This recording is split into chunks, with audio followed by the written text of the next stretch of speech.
हम हैं Bible covenant के अध्याय नंबर 2 में। और हमने पिछले हफ्ते इसके विषय में बात की थी कि मनुष्य की परमेश्वर के साथ में जो वाचा है उसको पूर्ण करने वाला कौन है? यीशु। और हमने वचन में देखा कि कैसे यीशु ने परमेश्वर की वाचा को इजराइल के साथ में पूरी किया। किस प्रकार से यीशु ने परमेश्वर की वाचा को इजराइल के साथ पता नहीं लेकिन दाऊद के साथ, और कैसे यीशु ने पृथ्वी के साथ में वाचा को पूरी किया, और किस प्रकार से परमेश्वर की मनुष्य के साथ में वाचा पूर्ण रही। हमने वचन में देखा है कि बाइबल जो है मनुष्य के साथ में की गई एक वाचा है। ये 2 भागों में विभाजित की गई है, एक है नई और एक पुरानी। एक चीज में से मैं आपका ध्यान निकालना चाहता हूँ और आपके मन को वहां से निकालना चाहता हूँ बाइबल कवनेंट की इन शिक्षाओं में कि ये बहुतेरी वाचाएं नहीं है। या तो ये नए या पुराने भाग के साथ में एक वाचा है, या तो फिर ये नई या पुरानी वाचा है।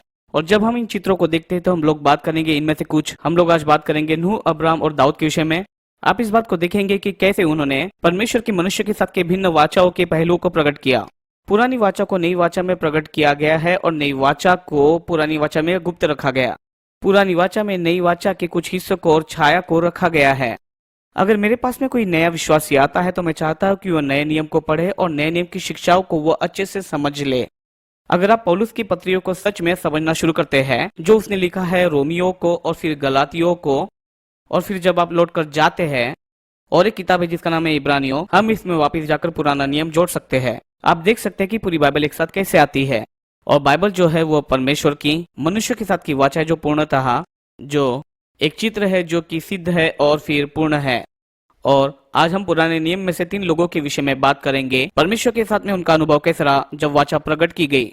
इब्रानियों जो कि है वाचाओं की एक तुलना। इब्रानियों 8 उसका 5वां वचन ये कहता है कि वाचा स्वर्गीय वस्तु का एक उदाहरण और प्रतिबिंब है। उत्पत्ति 9वां अध्याय।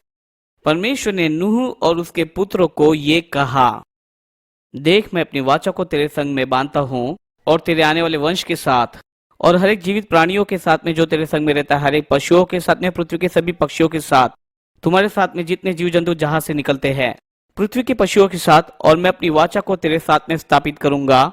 सभी प्राणी फिर जल प्रलय के द्वारा फिर से नष्ट नहीं किए जाएंगे और पृथ्वी का नाश करने के लिए फिर से जल प्रलय नहीं होगा। और परमेश्वर ये कहता है कि जो वाचा मैंने तुम्हारे साथ बांधी है उसका ये टोकन है। ये मेरे और तुम्हारे बीच की बात है। हर एक जीवित प्राणी जो तुम्हारे साथ में रहता है, जो आने वाली पीढ़ी से है, मैंने बादल में अपना धनुष रखा है। ये मेरे और पृथ्वी के बीच में के वाचा का एक टोकन है। और जब मैं पृथ्वी पर बादल फैलाऊं तब बादल में धनुष दिखाई देगा। तब मेरी वाचा जो तुम्हारे और सब जीवित शरीरधारियों के साथ में बंधी है उसको मैं स्मरण करूंगा। उसको मैं स्मरण न करूंगा, फिर ऐसा जल प्रलय फिर न होगा जिससे सब प्राणियों का विनाश हो जाए। बादल में जो धनुष होगा मैं उसे देख के यहाँ सदा की वाचा को स्मरण किया करूंगा, जो परमेश्वर के और पृथ्वी पर के सब जीवित शरीरधारी प्राणियों के बीच बंधी हुई है। फिर परमेश्वर ने नूह से कहा, जो वाचा मैंने पृथ्वी पर के सब प्राणियों के साथ में बांधी हुई है, उस वाचा का जो चिन्ह है यही है। तो जब हमने इस वचन को देखा तो हमने बार बार इस बात को देखा है। वचन 9 में मैंने अपनी वाचा को तेरे साथ में बांधा है। वचन 11 वो ये कहता कि मैं अपनी वाचा को तेरे साथ में बांधता हूँ। और फिर वचन 12 में इस प्रकार से वो कहता है कि परमेश्वर ये कहता है कि मैं अपनी वाचा को तेरे साथ में बांधता हूँ। और फिर वचन 15 में वो ये कहता है कि मैं अपनी वाचा को जो मेरे और तेरे बीच में और सारे जीवित शरीरधारी प्राणियों के साथ में बंधी उसको स्मरण करूंगा। और फिर वचन 16 में वो कहता है कि परमेश्वर और पृथ्वी पर के सभी शरीरधारी प्राणियों के बीच में जो अनंत काल की वाचा बंधी हुई है। और वचन 17 में परमेश्वर नूह से इस बात को कहता है कि मेरे और सभी शरीरधारी जीवित प्राणियों के बीच में जो वाचा बंधी है उसका ये चिन्ह है। जब आप इस बात को देखते हैं तो वो कहता है कि मैंने अपनी वाचा को रखा, मैंने अपनी वाचा को रखा, मैंने अपनी वाचा को बनाया, मैंने अपनी वाचा को स्मरण रखा। ये तो अनंत काल की एक वाचा है जो कि परमेश्वर और सब प्राणियों के बीच बांधी गई है। और मैंने अपनी वाचा, फिर आप ये कहेंगे पास्टर ये इतना महत्वपूर्ण क्यों है कि इस बात की घोषणा करना कि मैंने अपनी वाचा को पूरा किया है। अगर परमेश्वर वाचा को स्थापित करता है इसका अर्थ यह होता है कि वाचा हमारे प्रदर्शन पर आधारित नहीं होती है, ये उसके प्रदर्शन पर आधारित होती है। अगली बात जो हम लोग इन वचनों में से जान पाते हैं वो ये है कि परमेश्वर अपने आप को प्रथम स्थान पर रखता है। जब आप वाचा का अध्ययन करते हैं, अंतिम जो होता है वह बड़ी बातों से आशीषित होता है। ये तो परमेश्वर ही है जो वाचा को पूर्ण करता है। तो अगर परमेश्वर इसे स्थापित करता है, ये ना तो हमारे प्रदर्शन पर और न ही हमारे कार्यों पर, ये उसके अनुग्रह पर आधारित है। दूसरी बात जो है कि अगर परमेश्वर वाचा को बांधता है और अगर परमेश्वर मनुष्य के साथ में वाचा बांधता है, वाचा हमारी कल्पना नहीं है। दूसरे शब्दों में कहा जाए तो परमेश्वर मुझसे कुछ पाने की अपेक्षा नहीं रखता है, लेकिन वो चाहता है कि हम दूसरों की अपेक्षा बने। और अगर मैं इस बात को समझ जाता हूँ कि परमेश्वर जितना चाहता है उससे बढ़कर मुझे वो चंगाई देना चाहता है, मैं जितना चाहता हूँ उससे भी बढ़कर परमेश्वर मुझे संपन्न करना चाहता है। परमेश्वर मेरी समझ के परे मुझे शांति देना चाहता है। अगर इस बात को मैंने जानना शुरू कर दिया, ये परमेश्वर से प्राप्त करने के लिए आसान बना देता है, क्योंकि मैं जानता हूँ ये सारी प्रतिज्ञाएं मेरी नहीं है और वो नहीं सोचते कि ये मेरी उपज है। परमेश्वर से पाने की अपेक्षा रखता हूँ, लेकिन ये परमेश्वर है मनुष्य के साथ में वाचा, और यही तो परमेश्वर की योजना, यही तो परमेश्वर करना चाहता है। और यही बात वो करेंगे अगर हम उसके मार्ग में से हट जाएंगे। और इसलिए पहली बात, वाचा जो है परमेश्वर के वचन पर स्थापित की जाती है परमेश्वर के अनुग्रह के कारण। और नंबर 2, ये हमारी कल्पना नहीं है, ये परमेश्वर की योजना है। और जब हम इन बातों का अध्ययन करते हैं तो हम इनमें से बहुत सारी बातों को देखते हैं। उत्पत्ति 9वां अध्याय उसका 11वां वचन ये कहता है कि मैं अपनी वाचा को तेरे साथ में बांधूंगा। फिर आगे वो इस प्रकार से कहता है कि मैं अपनी वाचा को न तोड़ूंगा। फिर ऐसा जल प्रलय फिर से न होगा जिससे सब शरीरधारी जीवित प्राणियों का अंत हो जाए। तो जब हम इस बात को देखते हैं तो हम देखते हैं कि वाचा जो है परमेश्वर के स्वभाव को प्रकट करती है। मेरे साथ निकाले यशाह की किताब 54वां अध्याय। यशाह उसका 54वां अध्याय ये एक भविष्यवाणी है नए नियम के विषय में। यशाह 53 जो है वो यीशु मसीह के दुख भरी कहानी को बताता है जो कि क्रूस पर लटका हुआ था। परंतु यशाह के अध्याय 54 में ये इस प्रकार से यहाँ पर बात करना आरंभ करता है। वचन 7 में, क्षण भर के लिए मैंने तुझे त्याग दिया है, परंतु बड़ी दया करके मैं तुझे फिर रख लूंगा।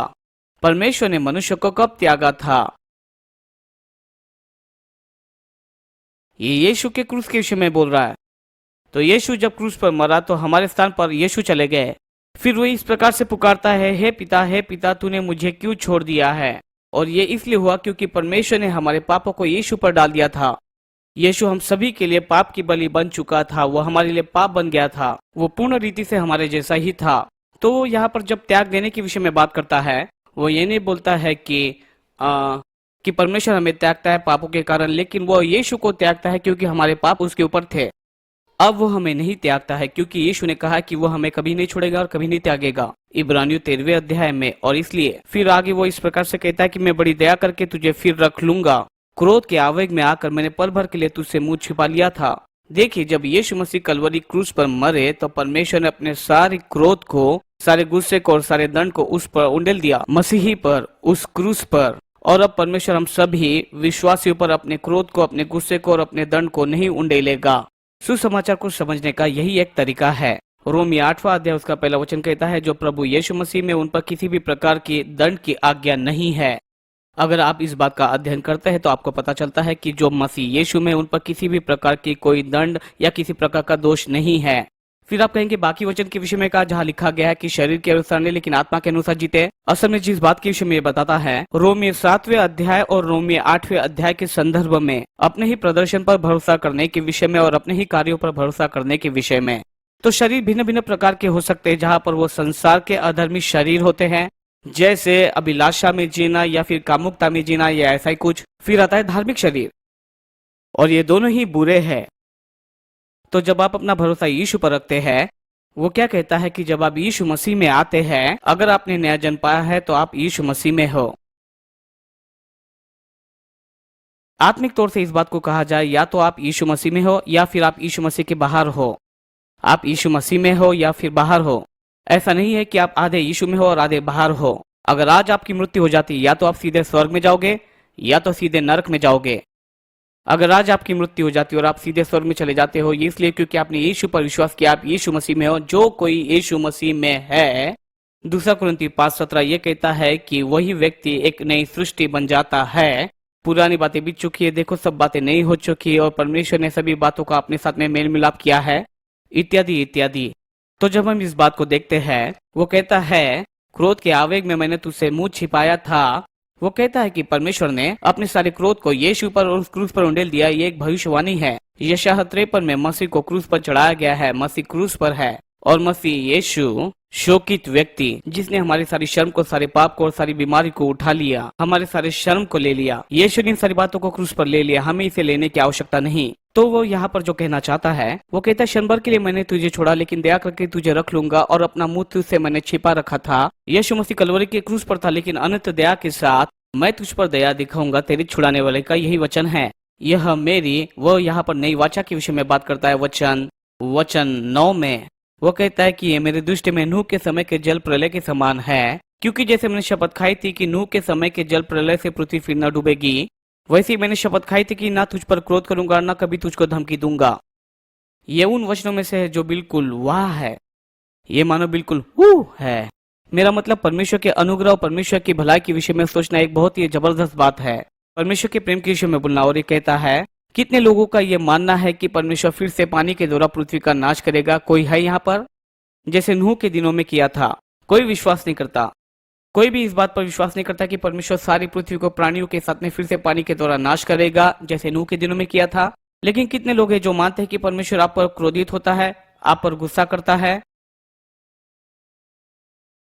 अधिकतर कलीसिया में 75% से भी ज्यादा कलीसिया में लोग इस बात पर विश्वास करते हैं कि परमेश्वर आप पर क्रोधित होता है, आप पर वो गुस्सा करता है, और अधिकतर तो ये विश्वास करते हैं कि अभी वो क्रोधित है। तो वो ये कहता है कि ऐसा मानो नूह के जल प्रलय के समान परमेश्वर फिर से ऐसे पृथ्वी को फिर से जल के द्वारा नहीं भरेगा। ऐसा बिल्कुल कभी नहीं होगा, ये कभी नहीं होगा। और इसी रीति से वो कहता, मैं फिर से तुम पर क्रोधित नहीं होगा। प्रभु का धन्यवाद हो। वो कभी भी हम पर क्रोधित नहीं होगा, क्योंकि उसने अपना सारा क्रोध और सारा गुस्सा और सारा दंड यीशु मसीह पर उंडेल दिया है। मैं तुझे फिर से न डांटूंगा। ओ, ये तो अद्भुत है। सोचने की विषय। क्यों परमेश्वर आपको नहीं डांटता? ये इसलिए क्योंकि यीशु मसीह ने अपने आप में आपको सुरक्षित कर लिया है। परमेश्वर ने आपको स्वीकार कर लिया है, जो आपने किया उसके आधार पर नहीं, लेकिन जो यीशु ने किया उस पर। तो अगर आप स्वर्ग में जाते हैं तो आपने यीशु पर विश्वास किया। अगर नरक में जाते हैं, ये इसलिए क्योंकि आपने यीशु पर विश्वास नहीं किया। वो कहता है कि चाहे पहाड़ हट जाए या पहाड़ी अटल जाए, वो यहाँ पर पृथ्वी के अंत के विषय में बात कर रहा है, तो भी मेरी करुणा तुझ पर से न हटेगी और मेरी शांतिदायक वाचा न टलेगी। यहोवा जो तुझ पर दया करता है, उसका यही वचन है। धन्यवाद हो प्रभु का कि उसकी दया और शांति हमारे जीवन से निकाली नहीं जाएगी। परमेश्वर दयालु है। मैं प्रभु को उसकी दया के लिए धन्यवाद देना चाहता हूँ। परमेश्वर दयालु परमेश्वर है। जब मैं गाड़ी चलाकर यहाँ पर आ जा रहा था, मैं इसके विषय में सोच रहा था। मुझे प्रार्थना करने के लिए कहा गया था सीबीसी के नेतृत्व के लिए, जो पूरे शहर के लिए प्रार्थना थी, और कैरिस क्रिश्चियन सेंटर के लिए।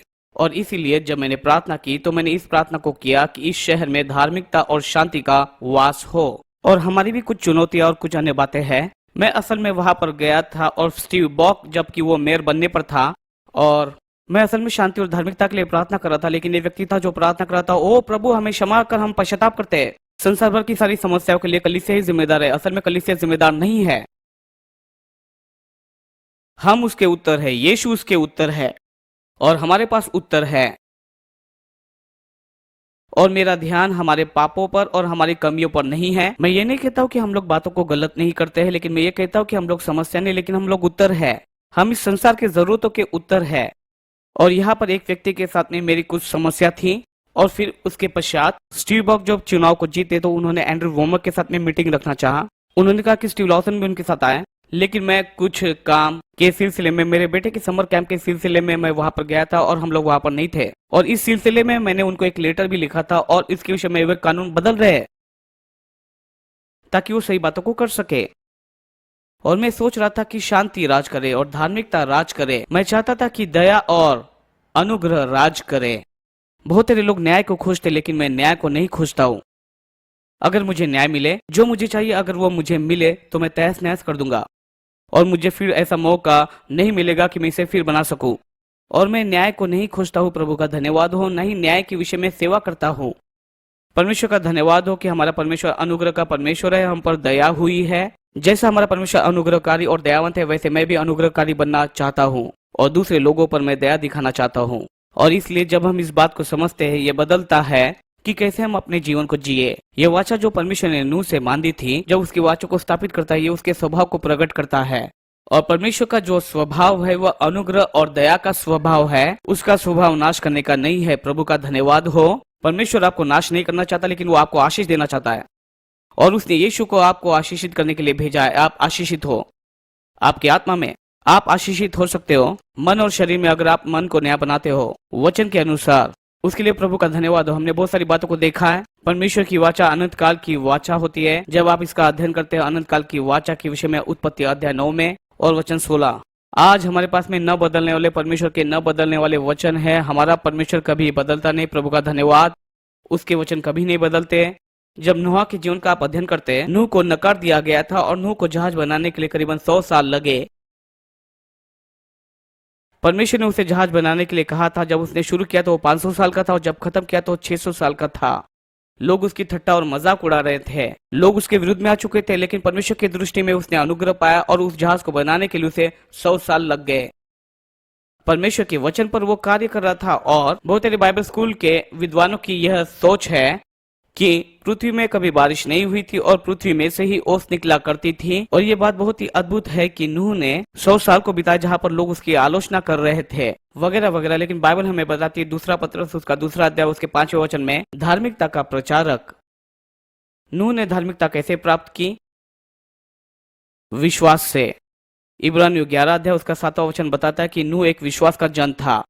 तो वह धार्मिकता का प्रचार करने वाला विश्वास का व्यक्ति था। अगर किसी को धार्मिकता प्राप्त होती है पुराने नियम में या तो फिर नए नियम में, यह विश्वास के कारण है। पुराने नियम में अगर किसी को वाचा में स्वीकार कर लिया गया इसलिए क्योंकि उन्होंने विश्वास किया था उस आने वाले तारनहार पर। अब्राहम ने परमेश्वर पर विश्वास किया और उसके लिए धार्मिकता गिनी गई और आज हमें यीशु की धार्मिकता प्रदान की गई है। प्रभु की स्तुति। तो ये कार्यों से नहीं लेकिन विश्वास से है।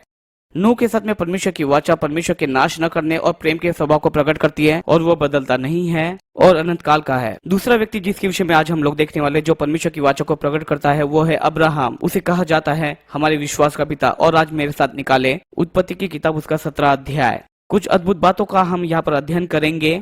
ये कहता है कि जब अब्राहम 99 वर्ष का हो चुका था, यहोवा ने अब्राहम को दर्शन दिया और कहा, मैं सर्वशक्तिमान ईश्वर हूँ, मेरे उपस्थिति में चल और सिद्ध होता जा और तेरे और मेरे बीच में मैं अपनी वाचा को बांधूंगा और तेरे वंश को मैं अत्यंत ही बढ़ाऊंगा।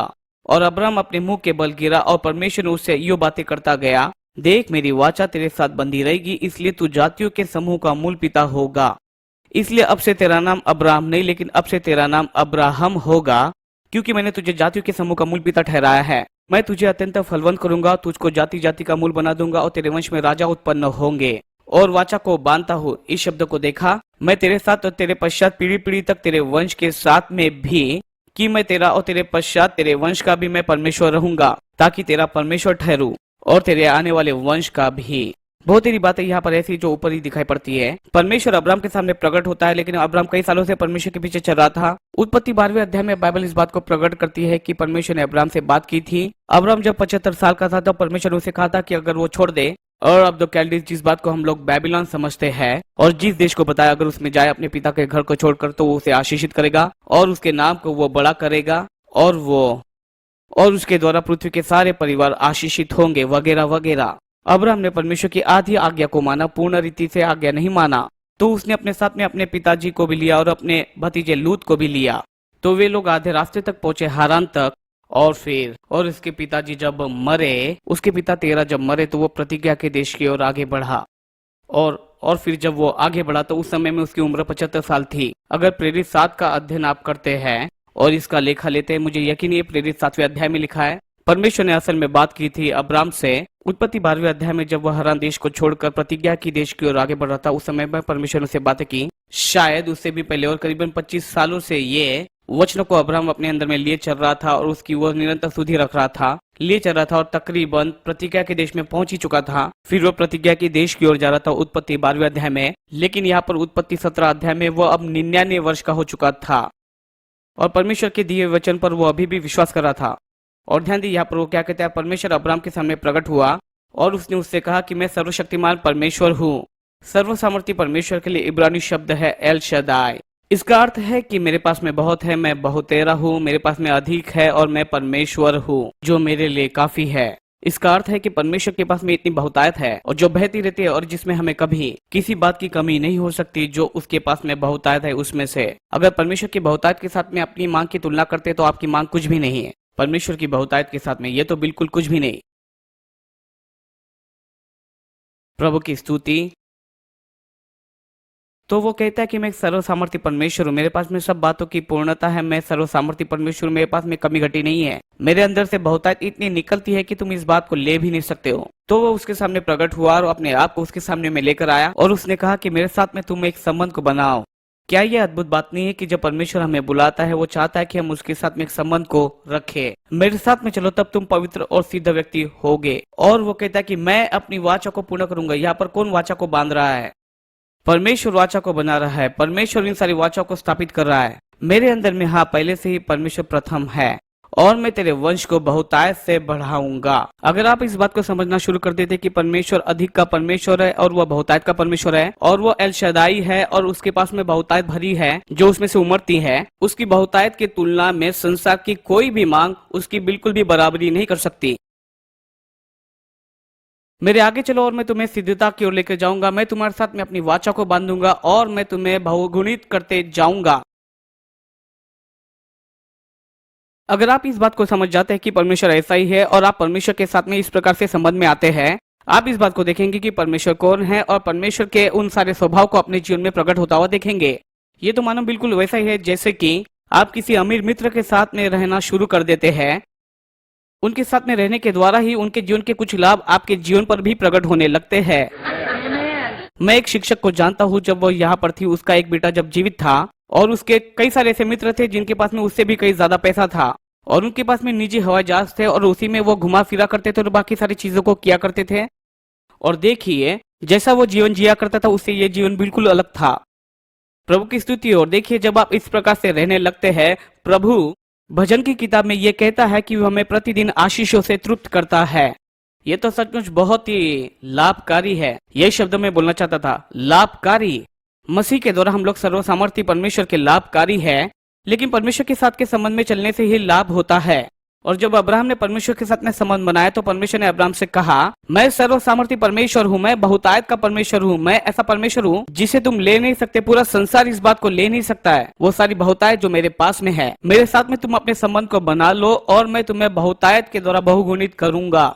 अब वो तो पहले से अच्छा कर रहा था। उत्पत्ति 13 अध्याय इसके विषय में बताता है। वो तो पहले से अमीर था, धनी था सोने और चांदी में। लेकिन अगर आप उत्पत्ति 24वां अध्याय उसके 35वें वचन में जाते हैं, जब उसने अपने दास को अपने बेटे इसहाक के लिए पत्नी खोजने के लिए भेजा, उसके दास ने कहा था कि मेरे स्वामी को यहोवा ने आशीष दी है और परमेश्वर ने उसे दिया था भेड़ बकरियां और पौधे और चांदी और सोना और कई सारे पुरुष दास और स्त्री दासियां बहुताय से दी थी। परमेश्वर की स्तुति हो। और इस समय में अब्राहम परमेश्वर के साथ में उस संबंध में बन गया था। परमेश्वर ने उसे आशीषित किया और बहुगुणित किया। परमेश्वर ये कहता है कि यही तो मैं हूँ। अगर तुम मुझे जानते हो और मेरे साथ में अपने संबंध को बनाते हो, तुम्हारी कोई जरूरत नहीं रहेगी कि मेरी बहुतायत तुम्हारी सुधि न ले। मैं तुम्हें बहुतायत से बहुगुणित करूंगा। हालेलुया। और अब्राहम मुंह के बल गिर गया और परमेश्वर ने उससे बातें की। परमेश्वर ने उसे संबंध में बुलाया। परमेश्वर ने उसके साथ में बात की। आज हमारे पास में कितनी सौभाग्य की बात है कि हम लोग सृजनहार के साथ में संबंध को बना सके। इस संसार के रचयिता के साथ में जो सर्वसामर्थी है, वो बहुतायत का परमेश्वर। परमेश्वर ने उससे बातें की और उससे कहा, तुम जानते हो मेरी संपूर्ण वाचा तुम्हारे साथ में है और तुम कई सारे राष्ट्रों के पिता बन जाओगे। उसका नाम पहले अब्राहम था। इसका मतलब ये होता है थोड़ों का पिता। और परमेश्वर उसके नाम को बदल देता है अब्राहम। और अब्राहम का अब संबंध है यहोवा के साथ। अब ये अब्राहम है। आप कौन हो ये इसके विषय में नहीं, लेकिन यीशु मसीह में आप कौन हो ये इसके विषय में है। और जब आप परमेश्वर के साथ में संबंध में बन जाते हैं, यीशु मसीह के द्वारा जो बदलता है, जो आप कर सकते हो और इस पृथ्वी पर जो आप बन सकते हो। उसने कहा, तुम्हारा नाम अब्राहम न होगा, मैं तुम्हें कई सारे राष्ट्रों का पिता बनाऊंगा। उसने कहा, ध्यान दे वचन 5 में, इसलिए अब से तेरा नाम अब्राहम न रहेगा परंतु तेरा नाम अब्राहम होगा, क्योंकि मैंने तुझे राष्ट्रों का पिता बनाया है। नाम में बदलाव ये उसके पहचान के बदलाव में भी असर लाता है। अगर आपके परिचय में बदलाव नहीं है, आप कभी भी परमेश्वर के द्वारा दी गई उस मंजिल को पूरा नहीं कर पाओगे। ये मानो उस गिदोन के समान है जो वहाँ पर छिपा बैठा हुआ था, जो बिल्कुल कमजोर था, जो सिर्फ अपने और अपने परिवार की ही सुधि रखना चाहता था और किसी बात की नहीं, जो कहता है कि मैं तो कुछ भी नहीं, मैं तो ऐसा ही हूँ, ला ला ला ला ला ला, मैं तो गरीबों में से भी गरीब हूँ, सिर्फ खाने के लिए मुझे रोटी ही दे दे। परमेश्वर उसके सामने आते और उससे कहते हैं कि गिदोन, तुम तो अपनी समझ के अनुसार चल रहे थे, लेकिन मिद्यानियों को तो तुम अकेले ही मारोगे। देखो, मैंने तुम्हें इस्राएल को छुड़ाने के लिए अभिषिक्त किया है। लेकिन अगर गिदोन अपनी मंजिल को नहीं बदलता था, वो कभी भी अपने परिचय को नहीं पा सकता था और जो मंजिल उसके लिए रखी गई थी उसको कभी भी हासिल नहीं करता था। यही बात अब्राहम के साथ में थी। जब तक इस विषय में सोचते रहा, वो सोचता ही रहा। जो उसके पास में था उसी को वो हासिल करता था। परमेश्वर ने उससे कहा कि तुमने तो अपने जीवन में कुछ पाया है, लेकिन मैं उसे भी बढ़कर करना चाहता हूँ और इसी रीति से मैं इसे करने वाला हूँ। मैं तुम्हारे परिचय को बदलने वाला हूँ। जब हम मसीह में आए तो हमने भी बिल्कुल नए परिचय को पाया था और ये कहता है कि तुम्हारा नाम अब्राहम न होगा। अब देखिए, वो तो सारा के साथ रहा, कई कई कई वर्षों तक। ये 99 वर्ष का है और वो 90 वर्ष की है। उनकी उम्र निकल चुकी थी, उनकी कोई संतान नहीं थी और ऐसा ही दिखाई पड़ता था कि उनकी कोई संतान न होगी। और फिर परमेश्वर आते हैं और परमेश्वर उससे बात करते हैं और उससे कहते हैं कि अब से तुम्हारा नाम अब्राम नहीं होगा, अब से तुम्हारा नाम कई सारे राष्ट्रों का पिता कहलाएगा, क्योंकि मैंने तुम्हें कई सारे राष्ट्रों का पिता बनाया है। फिर वो बोलता है सारा के विषय में, अब से तुम्हारा नाम सारा कदापि नहीं रहेगा, लेकिन अब से तुम्हारा नाम होगा सेरा। सेरा का मतलब है यहोवा के साथ में संबंध, प्रचारकों की माँ। ये ना तो किसी हगार के द्वारा या फिर किसी और, ना ही ये तुम्हारी कोई शारीरिक कल्पनाएं है और ना ही किसी और माध्यम के द्वारा, लेकिन ये मेरे आशीष के द्वारा आएगा। ये संसार को इस बात को बताएगा कि मैं ही परमेश्वर हूँ और जो मैं चाहता हूँ मैं उसे वो करता हूँ। परमेश्वर ऐसे विश्वास करने वाले की खोज में है। इसलिए अपने मुंह के बल गिर गया और परमेश्वर के साथ में संबंध को रखा और परमेश्वर ने उससे संबंध रखकर ये कहा कि मैंने तुम्हारे साथ में वाचा बांधी है और तुम कई सारे राष्ट्रों के पिता बनोगे। अब से तेरा नाम अब्राम ना होगा, लेकिन अब से तेरा नाम अब्राहम होगा। अपने आप को बेचारा, लाचार या कमजोर कहना छोड़ दीजिए। समस्या के विषय में बोलना छोड़ दीजिए और उत्तर के विषय में बात कीजिए। ये कहिए कि मैं यीशु मसीह के द्वारा सारी बातों को कर सकता हूँ जो मुझे बल देता है। ये कहिए कि मेरा परमेश्वर मेरी हर एक जरूरतों को पूरा करता है अपने धन की उस महिमा के अनुसार। यही कहिए कि मैं ही धनी हूँ और मेरे पास में बहुतायत है। प्रभु की स्तुति हो। परमेश्वर की आशीष से व्यक्ति धनी बनता है और उसमें वो दुख नहीं मिलाता है। ये कहिए कि मेरे अंदर में जो है, जो इस संसार में उससे भी वो बड़ा है। ये कहिए कि मैं सब बातों को कर सकता हूँ। ये कहिए कि मेरे द्वारा मसीह सारी बातों को करता है, इच्छा और कार्य के लिए, उसकी प्रसन्नता के लिए। आप उन बातों बोली जो वचन आपके यीशु में बोलता है और आपका जीवन बदलते जाएगा। हो सकता है कुछ देर के लिए बाहर रहना पड़े, आपके मन को शायद आपको नया बनाना पड़े और आपके मस्तिष्क को आपकी आत्मा के साथ में सहमत होना पड़े। आप वही बड़े बड़े ABC और CNN और बाकी सारे समाचारों को नहीं देख सकते हैं और संसार के बुरे समाचारों को सुने। समाचार का विरोध नहीं करता, लेकिन मैं कहता हूँ कि मैं समाचार को घास नहीं डालता, क्योंकि अगर समाचार पर ध्यान देता हूँ तो 99% ये तो नकारात्मक बात होती है और मैं तो एक तनावग्रस्त व्यक्ति बन जाऊंगा। मैं कोई तनावग्रस्त व्यक्ति नहीं बनना चाहता हूँ, मैं तो एक खुश व्यक्ति बनना चाहता हूँ, क्योंकि धन्य है वो व्यक्ति जिनका प्रभु ही परमेश्वर है और मेरा परमेश्वर मेरा प्रभु है यीशु मसीह ही। मेरा परमेश्वर कोई सरकार नहीं है, ना ही वो कोई अर्थव्यवस्था है। मेरा परमेश्वर कोई एक देश नहीं है। धन्यवाद हो, मेरा परमेश्वर मेरा प्रभु यीशु है, जीवित परमेश्वर का पुत्र, स्वर्ग और पृथ्वी का अनंत काल का प्रभु। उसी की मैं सेवा करता हूँ। तो मैं अपनी आंखें यीशु पर ही लगा कर रखूंगा। जो उसने मुझे कहा है उसी को मैं करता रहूंगा। जहाँ वो मुझे कहता है वहां पर मैं जाऊंगा। जो वो मुझसे चाहता है उसी बात को करूंगा। मैं ना तो कोई संसार से जानकारी लूंगा, मैं अपनी जानकारी परमेश्वर से ही लूंगा। यीशु तुम भले हो। ठीक है, यहाँ पर वो क्या कहता है, ध्यान दीजिए वचन 6 में वो कहता है कि मैं तुम्हें बहुतायत से फलवंत करूंगा। परमेश्वर सिर्फ तुम्हें फलवंत नहीं करना चाहता है, लेकिन बहुतायत से फलवंत करना चाहता है। वो नहीं चाहता है कि तुम्हारे पास में बस थोड़ा बहुत ही रहे, वो आपको सचमुच बहुतायत से फलवंत करना चाहता है। और मैं आपको राष्ट्र बनाऊंगा, उसमें से राजा निकल आएंगे और मैं अपनी वाचा को तेरे संग बांधे रखूंगा। और आज परमेश्वर आपके साथ में अपनी वाचा को बांधे रखना चाहता है। आरंभ के तौर पर पहले उसने यीशु के द्वारा हमारे साथ में वाचा को बांधा था और वो ऐसे लोगों के इंतजार में जो यीशु मसीह पर विश्वास करते हैं और यीशु मसीह पर विश्वास करे और उसके संबंध में निरंतर आगे बढ़ते चले जाए। मैं अपनी वाचा को तेरे साथ में बांधे रखूंगा और तुम्हारी आने वाली पीढ़ी के साथ में भी अनंत काल की वाचा के लिए, और तुम और तुम्हारे विरासत का मैं परमेश्वर होऊंगा। और आगे बढ़ते हैं उत्पत्ति 17 अध्याय में। ऐसी बहुत सारी बातें हैं जो कि परमेश्वर चाहता कि हम लोग पाए। और सबसे पहली बात यहाँ पर एक नोट बनाना चाहते हैं। सबसे पहले ये प्रकाशन जानना है कि परमेश्वर कौन है, और दूसरा प्रकाशन ये है कि वो क्या करना चाहता है ये जाने, और तीसरी बात परिचय का बदल जाना ये तो मंजिल के बदलाव के लिए आवश्यक है। तो आपको ये प्रकाशन आया, परमेश्वर जो कि सर्वसामर्थी परमेश्वर है, बहुतायत का परमेश्वर है। मैं अनुग्रहकारी परमेश्वर हूँ, मेरे पास में बहुतायत से ज्यादा है, मेरे अंदर से ये बहुतायत निकली जा रही है, ये तो आपके जरूरत से भी बढ़कर है।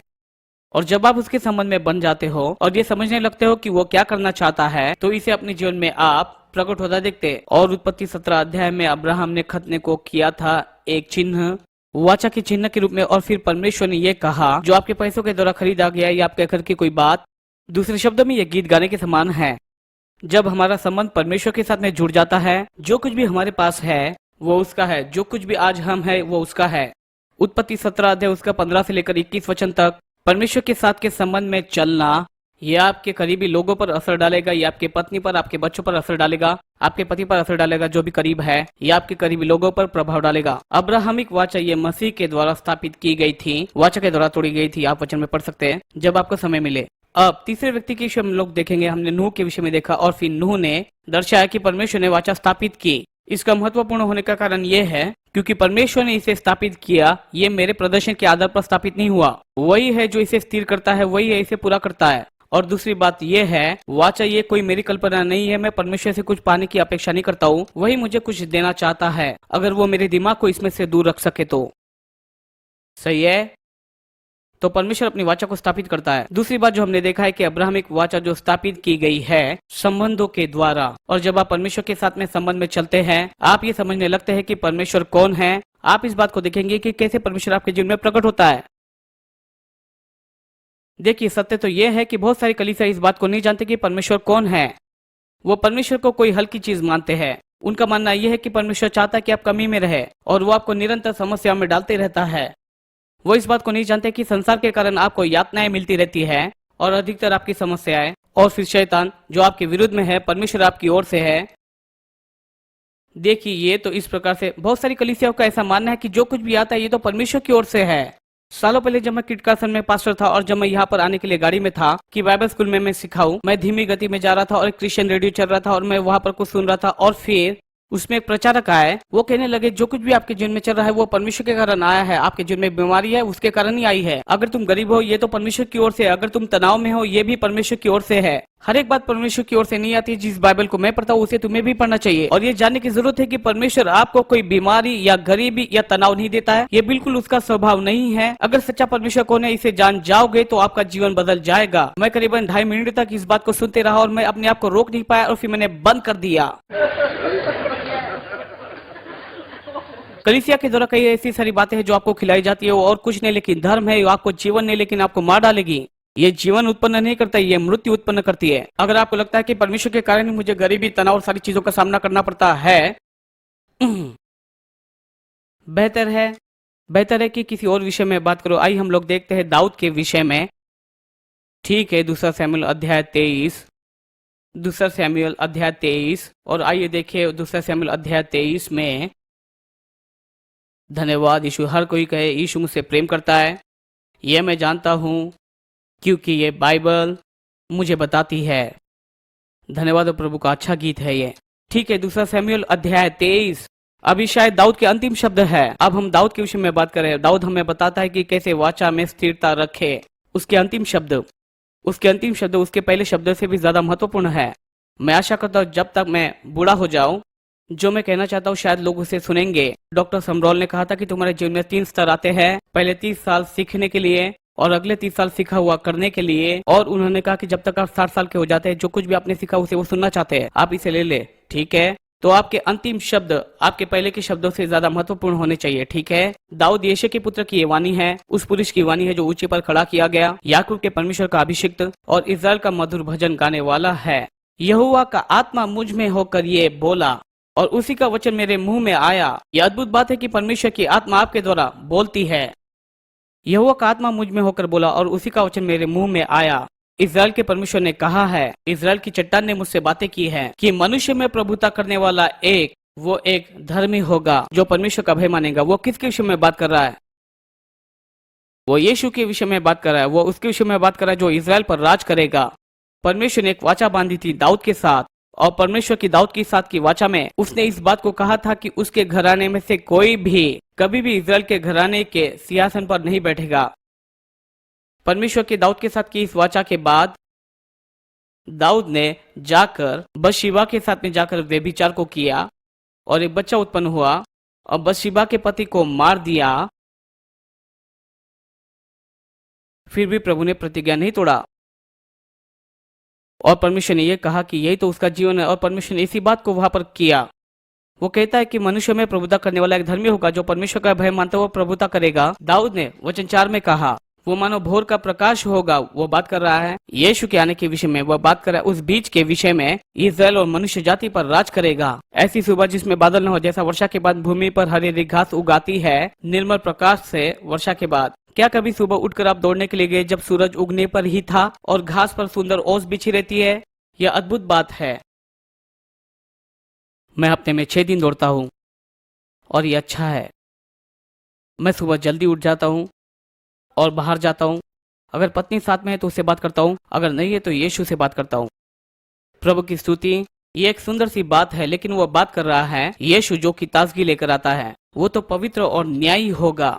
फिर वो ये कहता है वचन 5 में, क्या मेरा घराना ईश्वर की दृष्टि में ऐसा नहीं है? दाऊद क्या कहता है?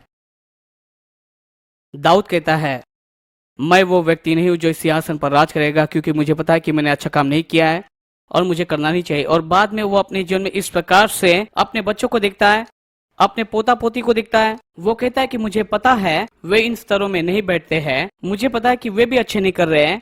हालांकि मेरा घराना ईश्वर की दृष्टि में ऐसा नहीं है। ये मेरे विषय में नहीं है, ये आपके विषय में नहीं है, ये हमारी भलाई के विषय में नहीं है, हमारे प्रदर्शन के विषय में। इसमें ऐसा नहीं कि मैंने क्या किया और मैंने क्या नहीं किया। प्रभु का धन्यवाद। हमारे बच्चों के विषय में ये नहीं, ये ऐसा नहीं कि वो कितने अच्छे और वो कितने बुरे हैं, ये इसके विषय में नहीं, लेकिन ये इसके विषय में है कि परमेश्वर ने हमारे साथ में एक वाचा को बांधा है मसीह यीशु में। हाँ, उसने मेरे साथ में बांधी है वो अनंत काल की एक वाचा, एक अनंत काल की वाचा।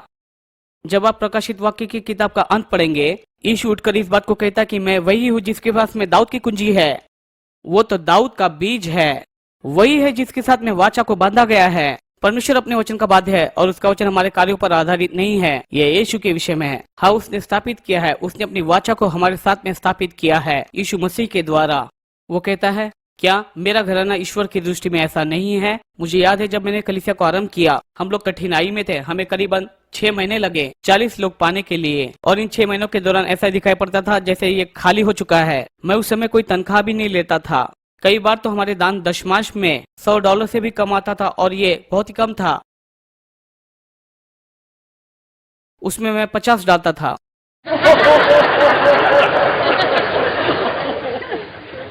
ऐसा दिखता था कि शायद नहीं हो पाएगा। हर इतवार की सुबह मेरे पड़ोसी मेरे कलीसिया में आते थे, और करीबन वे लोग 20 लोग थे। 9 लोग मेरे पड़ोसी थे और 5 मेरे परिवार के थे। इस रीति से कलीसिया बढ़ रही थी। कुछ देर के लिए हम वहां थे। उन्होंने शर्त लगाई थी कि हम इस बात को नहीं कर पाएंगे।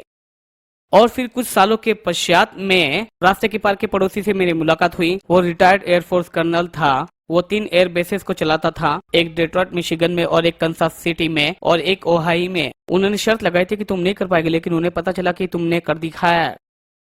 हालेलुया, परमेश्वर भला है। उनकी तबीयत खराब थी और परमेश्वर ने मुझे इस वचन को दिया। हालांकि मेरा घराना ईश्वर की दृष्टि में ऐसा नहीं है। ये तो मेरे विषय में नहीं है, और न ही तुम्हारे घर के विषय में है। ये तुम्हारी भलाई के विषय में नहीं है, न ही तुम्हारे ज्ञान के विषय में है, न तुम्हारे योग्यता के विषय में है। ये मेरे विषय में है, और मैंने तुम्हारे साथ में अनंत काल की एक वाचा को बांधा है। मैंने तेरे साथ में एक वाचा को बांधा है। मेरी वाचा भली है, मेरे वचन भले है। मैं अपनी वाचा को नहीं तोड़ूंगा, और मेरे मुंह से जो भी शब्द निकले हैं उसमें से कोई जोड़ तोड़ ना करूंगा। ये तुम्हारी कल्पना है, और ये ऐसी कोई बात है जो तुम लेकर आए हो। इस बात को तुम ऐसे करना चाहते हो, इस बात को मैं वैसे करना चाहता हूँ, और इस बात पे मैं शामिल हो जाऊंगा। वो कहता है कि सब बातों को क्रम में होना चाहिए, और ये सुरक्षित दिखता है। यही तो बस मेरा उद्धार है। मैं न तो लॉसन पर भरोसा करता हूँ, न ही मैं उसकी शिक्षाओं पर मैं भरोसा करता हूँ, न ही लॉसन की योग्यता पर भरोसा करता हूँ। मैं जिस बात पर भरोसा करता हूँ वो है यीशु। यही तो बस मेरा उद्धार है। मैं यीशु की ओर देखता हूँ, और यही तो बस मेरी एक इच्छा है। मेरी सारी इच्छाएं और मेरी सारी आशाएं यीशु में ही सिर्फ पूरी होती है। उसी को मैं खोजते रहता हूँ। प्रभु का धन्यवाद। हालांकि वो बढ़ने में सक्षम नहीं हो पाया। अन्य शब्दों में, ये जो बढ़त आई है ये मेरे कारण नहीं, न ही मेरी बुद्धि और न ही मेरी योग्यता के कारण, न ही मेरे ज्ञान और मेरे घर के कारण। ये बढ़त आई है सर्वसामर्थी परमेश्वर के कारण। ये सर्वसामर्थी परमेश्वर की योजना है। अगर आप आशीषित होना चाहते हो तो आपको परमेश्वर के साथ में संबंध में जुड़ना है, और इस बात को जानने की कोशिश कीजिए कि परमेश्वर आपको कहाँ भेजता है, और वहाँ पर आप चले जाइए। उस पते पर जो आपको बताता है जाइए, और जो आपको कहता है उस बात को आप कीजिए, और आशीष आपके पहले ही इंतजार में होगी। हालांकि ये बात वो शायद बढ़ने ना दे। तो जब हम वाचा को देखते हैं तो हमने यहाँ पर 3 बातों को देखा। नूह ने इस बात को बताया कि परमेश्वर अपनी वाचा को स्थापित करता है। धन्यवाद हो, परमेश्वर वाचा को स्थापित करता है। अब्राहम इस बात को सिखाता है, वाचा संबंधों के आधार पर होती है, और दाऊद वाचा की मजबूती को हमारे सामने प्रकट कराता है। वाचा हमारे विषय में नहीं है, और न ही हमारी योग्यता के विषय में है। यह हमारी भलाई के विषय में नहीं, ये यीशु के विषय में है, और उसकी भलाई जो हमारे लिए है। धन्यवाद हो प्रभु कि हमारे साथ में एक वाचा है, और ये बात सब बातों को बदलती है। हम लोग यहाँ पर निकल जाने के लिए नहीं है, ताकि सही रास्ते को पकड़कर हम उसमें प्रवेश कर सके। धन्यवाद हो, हम लोग विश्वासी है, और हम यीशु पर विश्वास करते हैं। वो परमेश्वर का पुत्र है, वो मनुष्य का पुत्र है, वो स्वर्ग का स्वामी है, वो पृथ्वी का स्वामी है, वो तो कब्र का स्वामी है, वो अनंत काल का स्वामी है। परमेश्वर का धन्यवाद हो, अनंत काल का पुनरुत्थित प्रभु हमारे अंदर में जीवित रहता है। और जब आप इस बात को समझ जाते हैं, ये सब बातों को बदल देती है।